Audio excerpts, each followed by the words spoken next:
What's up, guys? We took a little break, came back, new Oscar season, still super early. By the time this video is coming out, it's like the end of April, early May, and it's hard to predict right now. There's a lot of movies people are talking about that could possibly be nominated, but there's nothing really certain yet. Not until kind of the festivals start in the summer does it really start to take a little bit of shape, so we're really shooting blind here. So this year's Oscars, we got some new stuff. We got Best Casting. They announced Best Stunts, but that's not happening until the 100th. So yeah, for the 98th 2026 Oscars for the 2025 movies, I'm just going to kind of say what I think might be nominated for Best Picture and kind of branch off and see if there's anything else that we can talk about. Maybe it might get like what it could possibly get just because it's so early. And instead of doing like picture, director, actors, and just literally taking guesses and throwing things against the wall, I'm just going to kind of like name kind of the 10 that I think can get nominated right now, and then a bunch others that can definitely pop into the 10. So let's just jump right into One Battle After Another, the new Paul Thomas Anderson movie starring Leonardo DiCaprio. I feel like this movie's either going to be such a big thing, or because it's he's spending the most money. It's like over $100 million. They filmed in IMAX.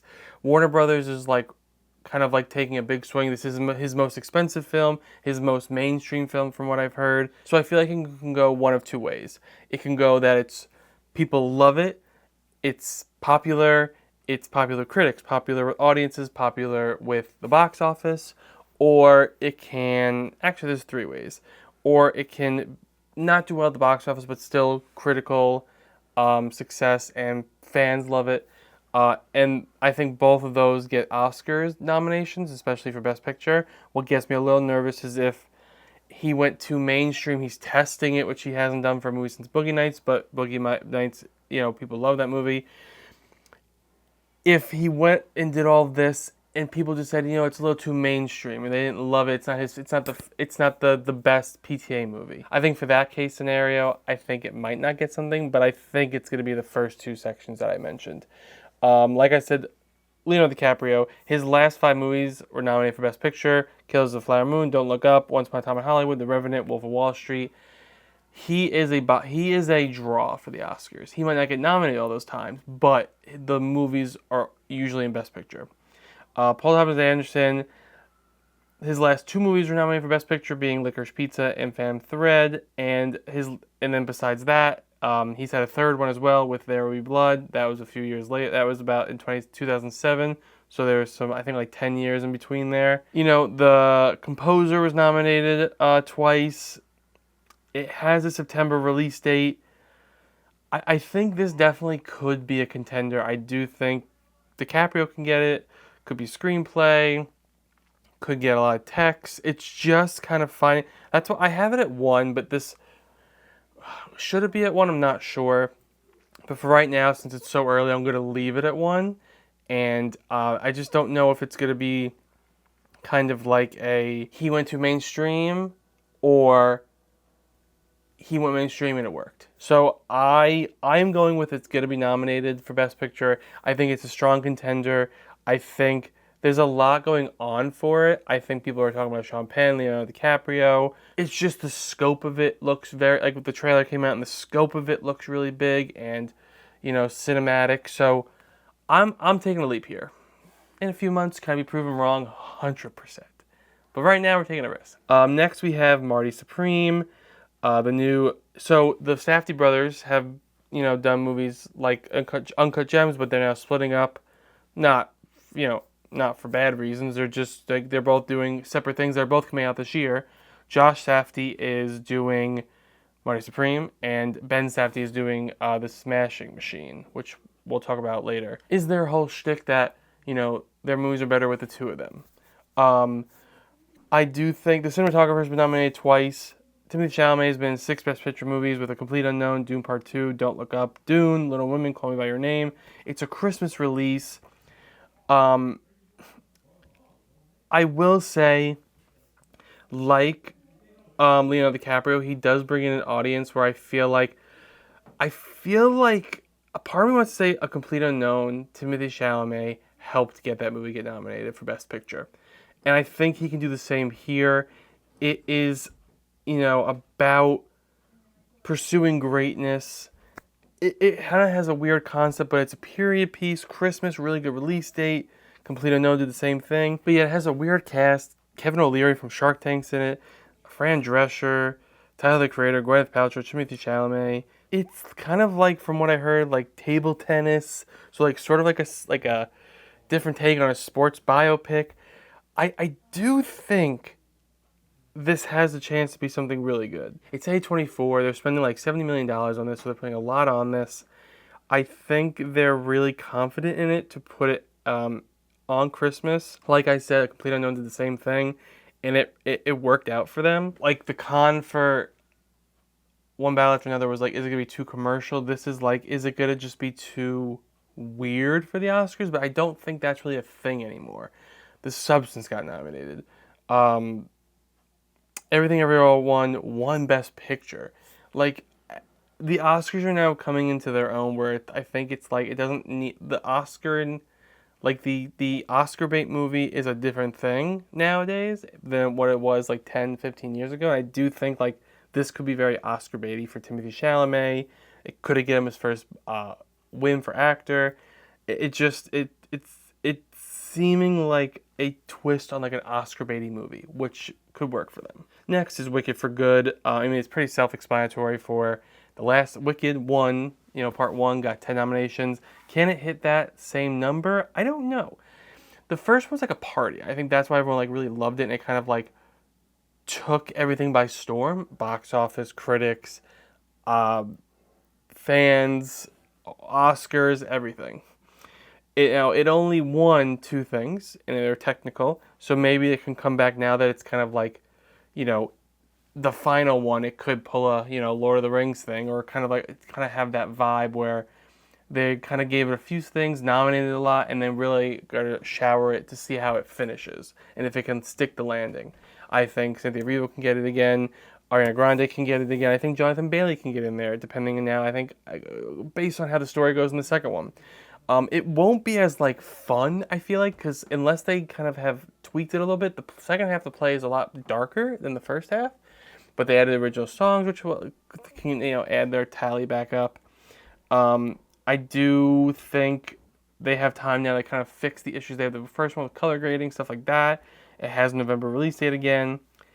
I just don't know if it's going to be like Dune Part 2, where like the first one got super nominated. It won a lot more than Wicked Part 1. But when Dune Part 2 came around, it got nominated for like 4 or 5 nominations, including Best Picture, and then like won 2. So the nomination number and the win number was much smaller. I feel like could it go 10 nominations and still win 2? Can it go 4 nominations and win 2? Can it go 8 nominations, win 5? Like, I feel like it all depends on how they stick the landing for this, and if it can add on to the second one, on the first one. If it's not as good as the first one, I do think it's gonna hurt it. But Oscars the last like 10 years or so, 10 or less years, really like to put in like kind of crowd pleasers and box office successes. Oppenheimer, Barbie, Wicked Part 1, Doom. So I do think there's gonna be a few in there. They haven't done 3. I have 3 right now. They've never done 3. Avatar, Top Gun Maverick, all that stuff. I have 3 right now, and Wicked being one of them. But I don't know if this year will be the year they do 3. Maybe they're trying to get more people, interested in the Oscars, so maybe they will. But I don't know. So we'll get to the other 2 in a second. But I think it's like the strongest one of all like the sequels or big blockbusters kind of that I have in here. But just because of last year, I feel like it can kind of Wicked's never left us, so I feel like that can either cause tiredness of the movies, or it can kind of keep it alive this whole time. Next, another sequel, Avatar: Fire and Ash. Same with Wicked. It's kind of self-explanatory. Avatar 1 got 9 nominations. Avatar 2 got 4 nominations. Both Best Picture. like definitely in those. So I do think it's possible. I do think it's possible. Um, there's a December release date. There's a less of a gap between, 1 and 2. I think it was over 10 years, but now 2 and 3, it's only been like 3 years. So is the hype really there? I'm not really sure. But, it's the same team that's been doing the other ones, so there's a lot of Oscar nominations behind it. I feel like the Oscars are trying to diversify their best pictures, and they're trying to add a little bit of everything. Smaller movies like Nickel Boys, like Anora, more middle movies like The Substance and horror and that, and we'll get to horror in a second. Conclave, A Complete Unknown, and then bigger movies like Doom Part 2, Wicked. So are they going to go even wider this year? Because it does seem like there's a lot of movies like this, the strikes and like the strikes kind of delayed a lot of stuff last year. So this year, like there's a lot of stuff to, choose from. Do they go with 3 or do they go with smaller movies? I'm the way it's looking right now, it looks like it's going to be, there might actually be 3 bigger movies in here, but I thought that for 2022 and it wasn't. I thought it was going to be Black Panther, Avatar, and Top Gun, but Black Panther, got a lot, got like PJ and stuff like that, but it ended up not getting Best Picture. So I right now I'm thinking, oh, maybe this could be it, but we're in April, May. We're so far from the actual nominations. There's so much. There's going to be things that I am not even going to list today. So we'll have to see. The next one is Bugonia. It's Yorgos Lanthimos' next movie. So The Favorite got some Oscar love. Poor Things got some Oscar love. I've noticed when he doesn't write the movies is when the Oscars love them. And with Bugonia, very weird concept. It's based off a popular South Korean movie, and he's not writing it. So I think that is good for its Oscar chances. The guy who's writing it is Will Tracy, who wrote The Menu and Succession. And some of Succession, I guess, some of the episodes. But, I mean, you have Emma Stone in it. She was nominated for The Favorite, and she won for Poor Things. You have the cinematographer was nominated for Poor Things and The Favorite. The editor was nominated for Poor Things and The Favorite. The composer was nominated for Poor Things. It's a November release date. You have Jesse Plemons in it as well. I think this has a really good package for Oscars, and this could be one of the kind of weird things they kind of put into Best Picture. And like I said, with Kinds of Kindness, people were like, oh, like, is it going to get nominated? He wrote it. People thought it was too weird. His ones that he writes, people think they're too weird. The ones he doesn't write, they find them weirdly interesting. And then get nominated for Best Picture at least. So I do think Bugonia has a very good chance of getting nominated. I just, though, don't know if like maybe they've given him both Poor Things and The Favorite within the last less than 10 years. Both his movies have done well at the Oscars. So has he been praised a little too much where they're like, okay, like we'll let it breathe. We'll give some other people some stuff. I don't know. Right now I have a lot of weird and blockbusters, but I think we're going off what we know, and I'm also going off of, just what's hot right now. Like I said, the picture is going to be kind of more clear as we go in every month. So the next one is Frankenstein, the new Guillermo del Toro movie. The Shape of Water won Best Picture, and Nightmare Alley was nominated for Best Picture, both movies he directed. And cinematographer for this movie was nominated twice for both of Del Toro's movies that were nominated for Best Picture. Alexander Desplat is doing the score, has 11 Best Score nominations, 2 wins, 1 including The Shape of Water. The production designer was nominated before for Nightmare Alley. Has a November release date. It is Netflix, but Netflix usually gets like one movie in there. There's kind of like an archetype for Best Pictures. It has been for the last few, like post-COVID. There's usually a Netflix film. There's usually some blockbuster films. There's like a weird film. There's a foreign film. And then there's like, some more Oscar-y movies. And I think this would probably go towards the Netflix film. You saw how well Netflix can promote a movie for the Oscars with Amelia Perez, even though like not a lot of people like that movie. So if this movie is just good, it has better chances than that. And that got 14 or 13 nominations, I think it was. There was going to be a battle between The Bride, the Maggie Gyllenhaal movie with Warner Brothers, and Frankenstein, so I wasn't sure if either were going to get in. The Bride was moved to next year, so there won't be that comparison or that competition for this. Has November release date, like I said. I don't know if I said that before, but it has a November release date. But will it be Oscar-y? Can Oscar Isaac get nominated for his performance as the Doctor? Can Jacob Elordi get nominated for being the monster? Like, I feel like he's very good at like the technical stuff, and I feel like this movie would probably get some technical stuff, which will help it with its Best Picture chances. I kind of see the vision. I'm just not 100% sure yet about where we're going with this movie. I don't know if it's going to necessarily get nominated. He does say it's very closely adapted to the Mary Shelley books. People might like that. That could help its case. So we'll see. I think this has a chance to be definitely a contender. But is it not Oscar enough? Guillermo del Toro, not every one of his movies get nominated. Lately, he did Pinocchio, that got nominated for animated and stuff like that, but not for picture.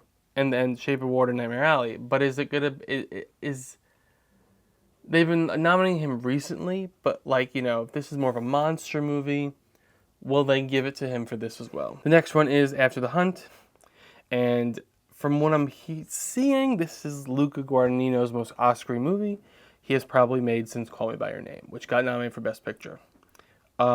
This movie is giving me kind of spotlight, or very character and dialogue driven movie, which the Oscars love. Like, this is like one of the Oscar baity movies I feel like can get nominated. He's coming off last year with Challengers and Queer, both being completely shut out at the Oscars. So maybe like this movie is what gets him in. Brian Grazer is producing this movie, and he has 3 Best Picture nominations, including a win for A Beautiful Mind. While the writer for Challengers and Queer is not working on After the Hunt, the composers are working on it, and the editor for both are working on it. So it does have some people he's worked with before, and some that have had success at the Oscars. Some people working on this movie. Has an October release date. They're saying like Julia Roberts is kind of like locked for an Oscar. I think this can be a very big acting movie, which I can see getting like kind of helping it for its package to Best Picture. But will it? My real question is like, are they actually going to give him some Oscar nominations now? He hasn't really got nominated since Call Me by Your Name for like any of his movies. So will this be the one that breaks him through again? Now, we have a movie that recently came out, and it's the only one I have seen out of the ones we're talking about now. It is Sinners. And at first, when I was hearing about it, I was like, oh, this might be like an Oscar movie. Then I was like, I don't know, horror, all that stuff. They just did The Substance. But then it came out, and the amount of praise this movie's getting, almost 100% on Rotten Tomatoes. It's doing amazing at the box office. It's doing amazing with critics, amazing with fans. It just seems like it's going to do amazing with the Oscars. I think on a good day, it can get picture, director, screenplay, actor, production design, costume, score, song. I mean, it can get like a 10 nomination day. 10 nominations like on the day of Oscar morning, and I feel like I was going back and forth putting in the top 10, and I just feel like because of how everyone's talking about it, they're calling it his best movie. And he's gotten the movie in before with Black Panther. I feel like if this is them saying like this is like his moment, this could be the time it happens. Creed got in with I know Sylvester Stallone got a Best Supporting Actor nomination. I don't know. It's gonna be one of the crowd pleasers, which why this is the third one I have. I have Wicked for Good, I have Avatar: Fire and Ash, and I have Sinners. And I feel like Sinners is probably the best bet out of all 3. Now that I'm thinking about it, I did say Wicked, but now because it's out and because we can talk about it and because we can see people's reactions, this might have the best bet and be like a Dune Part 2. But can it get a lot of nominations? Will it be like we mentioned with Wicked? Would it be like Dune Part 2 and not get that many nominations? But it's an original story, but it's horror. So there's a lot of stuff kind of going back and forth with it. Are people going to forget it? The horror, everything. But it's just such a good movie. Which like it's it's screaming like it's not Oscar baity, but like it's Oscar-y. So like I feel like I have to put it in here, and I'm keeping it low because while it might, to me be the best one to get in there, I have the blockbuster crowd pleaser ones. It came out in April. The awards are far, far away, and it could be forgotten. So I just get nervous about that, and maybe have it be like a Sing Sing where like kind of people forget about it, not really talk about it anymore by the time Oscars come, and it only gets a few nominations. So that's why it's at the bottom. But as it goes on, and if people keep talking about it, and Wicked and Avatar don't seem to be higher than it, I might have to move it higher. So then I have Sentimental Value. Like I said, I feel like there's been a foreign movie, I think, since like 2017, and the Best Picture, if not one, two, has been in Best Picture. So this is the foreign movie right now I have. It's from Neon, which has a great track record. Just won Best Picture with Anora last year. It's also the reteaming of the director and actress behind Worst Person in the World back in 2021, which earned 2 Oscar nominations. Could this time be the pairs like break into Best Picture? I don't know. It's an October release date. I feel like with this one, it is premiering at Cannes, so we'll see it there. But another foreign movie can come out like towards the end of the year and like kind of like take its spot for like the foreign spot. Could there be 2? Yes, there was last year. There were 2 last year with Amelia Perez and I'm Still Here. So it's possible that 2 can be in there, but I think that's its biggest downfall is that if it becomes a little movie that like people, I mean, if it wins, stuff at Cannes can be talked about, but winning stuff there doesn't necessarily mean everything. But if another big if another foreign movie comes out and everyone's just like came out of nowhere and people are wowed by it, that might be more of a contender than Sentimental Value. And then my last one I have is Deliver Me From Nowhere, the Bruce Springsteen biopic. I was not sure which one to put in. Michael, I felt like it was going to be Michael over Deliver Me From Nowhere, but Michael is doing 2 parts or something, which is kind of stupid, and coming out next year from what I've heard. So there's no more competition and no more, comparison like Frankenstein. They love a biopic. There's been a lot of biopics lately. And Scott Cooper, he hasn't an Oscar contender since Crazy Heart, which was like over 10 years ago. But it did get Best Picture, and it won Best Actor for Jeff Bridges, and that was about music as well. The editor from King Richard and The Fighter is editing this. They both received nominations. There's no release date right now, but I think it's like the end of the year. I think this is gonna be like the complete unknown. Is like, I think like if it's good, Jeremy Allen White's out there promoting it. I think it can kind of have like a late surge and like blow up. It's not a birth to death type of biopic, so it's not like a Bohemian Rhapsody. It's more confined to like, it's more a complete unknown. It's not a, start to finish like Elvis or Bohemian Rhapsody. It's more about, the making of his one album. But yeah, it's going to be released at the end of 2025. Just have the question I have is, there too many biopics lately? Are they gonna be like, this is the Rocket Man of this year and be like, no, we've done too many. You're good. Like, we'll take a break for a little bit. And like that's why like where Rocket Man was amazing, it didn't get nominated. So it can still be really good but not get nominated.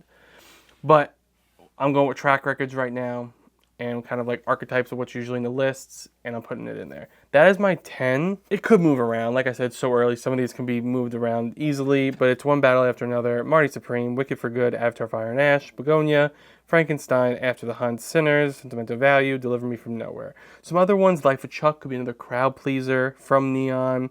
People are saying it's amazing. Hamnet, Chloe Zhao, Nomadland.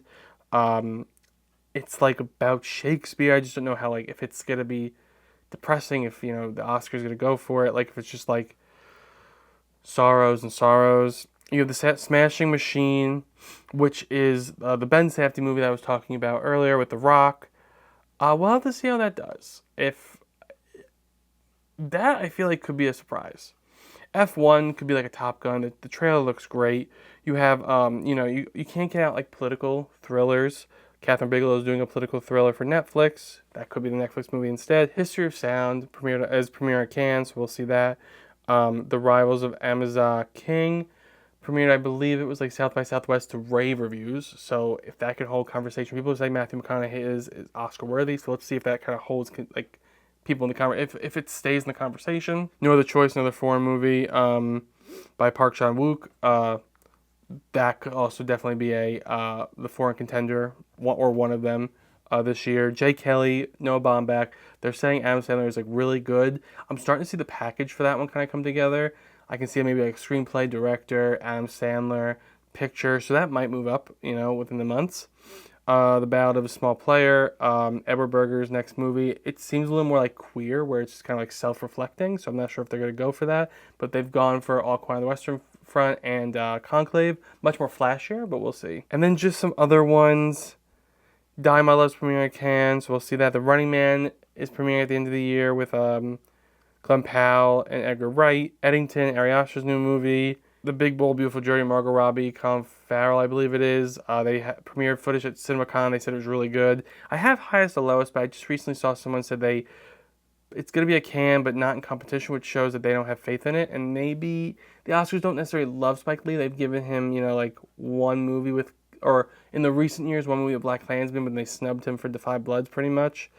Anne Lee is a movie coming out directed by the writer of The Brutalist, Brady Corbet's wife also, who wrote, she wrote The Brutalist and is directing this. The Roses, I saw a trailer for that. It looks too comedic for it, but it's with Olivia Colman. It's Searchlight. It's Benedict Cumberbatch. It's based off something else, something popular. I can't remember. The War of the Roses, I believe it is. Rental Family, I've heard some things about. Wake Up Dead Man, Knives Out Mystery, The Phoenician Scheme, Wes Anderson's new movie. It's too early to say. I'm just putting guesses in my 10. That's my 10. Probably by next month it will be different or the same because it's super early. Cannes happening in May, so maybe I'll wait till the end of the month for May then to do a video, and then we'll see the reactions to the Cannes, what got standing ovations, what got 5 minutes, 10 minutes, 100 minutes, whatever. And then maybe next month we'll be starting to change a little bit because we'll be starting to hear a little bit more about some stuff. Some other movies will have come out a little bit, maybe like little trickles of some more coming out. Or we'll just hear about some new ones that came out of nowhere. I mean, there's a new movie coming out, Ellen McKay, that Searchlight's moved from September to December. They might have a lot of faith in that. That could be a movie that we should be looking at. So we're just starting. That's my 10. That's some other ones that can pop in, into the 10, or maybe just get some nominations here or there throughout. Let's go on this journey. We're starting now. I will see you next month. Let's see what changes. Let's see what stays the same. Get on the Oscar train. We are all aboard. Thank you for watching. Thank you for subscribing. Cheers.